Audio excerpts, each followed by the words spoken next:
This might be the millionth video you've seen about overthinking on YouTube.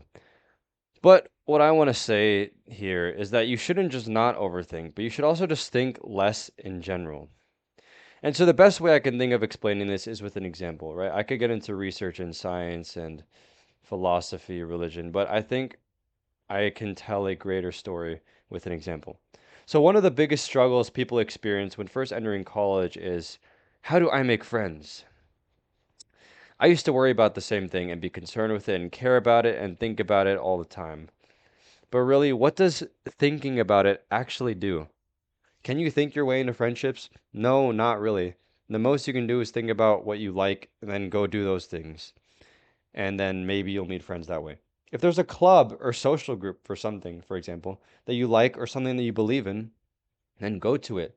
Instead of chasing other people, chase what you believe in and what you have faith in. So let's say you're really into cars and stuff, right? Join the car team at your school and make friends that way. If you're a Christian, go join a Christian group on campus. That way you chase your faith and naturally you'll make friends. When you chase these things that you like, naturally you'll meet people that also like the same things. And at the very least, you can share that about you two and make friends. Now, another thing that many people worry about or overthink about is finding a spouse or partner. And I know that at least most guys think about this. That's what I can say from my experience. But why? What is there to worry about? And are you really worried that you won't find a spouse? Is that the reason? Or are you just uncomfortable being alone? Are you actually worried that the girl you like won't like you back? Or are you just afraid to be single? Now, I understand that sometimes things happen in relationships and it can be justified to be sad about it. But why worry? What is the worrying going to do for you? What is the overthinking and the contemplating about it going to do for you? In my opinion, the best strategy to overcome this type of overthinking is to just be comfortable by yourself. Be confident in your beliefs, in your purpose, and your vision for your life. Be confident being alone with your thoughts and goals. And once you learn how to be happy alone and chase your goals alone, it doesn't matter if you find a spouse or friends or have everyone like you. You are content with what you have. You are grateful to be alive and you are satisfied.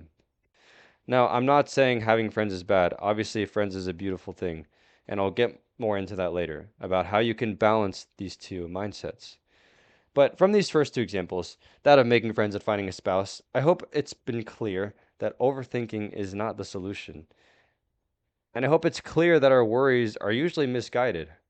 It's not that we worry these things will happen or not, but we worry about what's left behind when these things are not achieved.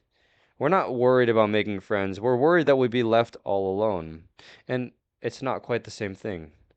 Now, maybe I'm oversimplifying the issue, and of course it's important to make friends. But worrying about it actually makes it more difficult to make friends. So this is what I'm talking about, the balance of mentalities.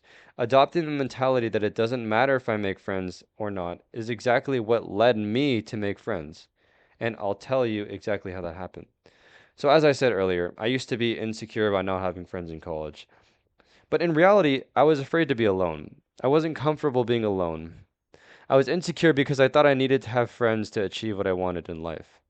And I thought I needed friends to become happy. But this wasn't true. I didn't need friends, despite friends, as I said earlier, being a great and beautiful thing that I think is good for everyone. But eventually, I realized that overthinking accomplished nothing, and I decided to stop caring if I made friends. I decided to stop being insecure about being alone. So I went to the gym during finals, and I just started hooping alone on the court. Now, this was something I used to be scared to do because I'd be perceived as alone if they see me playing basketball by myself on the court. But I tried not to care this time. I went and hooped alone anyway. And little did I know, someone from one of my classes walked onto the court 5 minutes later. Now, we didn't say hi initially because we never formally met, but he came up to me and asked to play 1v1. And so I played with him, and I lost, which is fine because now I beat him all the time. But we made a connection. He then asked if we could study for the final together, and I said sure. We studied and hung out and formally became acquainted at the very least. Maybe not quite friends yet, but we were getting there. Now, fast forward a year, this guy is probably one of the best friends I've ever had. So the point is of this story is that as soon as I stopped caring about making friends, I gained the confidence to do what I really wanted to do, and I chased what I wanted to achieve. And as soon as I started doing that, I actually paradoxically landed myself in positions that allowed me to meet people and make friends and make connections. So getting rid of my overthinking was the simple solution to my problem. And maybe it's not always that simple, but at the end of the day, overthinking, I believe, truly won't benefit you. And nowadays, I try to train my brain to think even less. And that's not in the way you might think. What I mean is that I realize a lot of things that I used to get worked up over or worried about are simply not even worth thinking about. Thinking is something I reserve for important ideas that I want to flesh out, brainstorming ways to help others, and reflecting on what I'm grateful for. I'm sure there's some other good things I think about, as well as some bad things. All right, I'm not perfect. I'm not claiming to be perfect, and I have the same flaws as everyone else. But you get the point.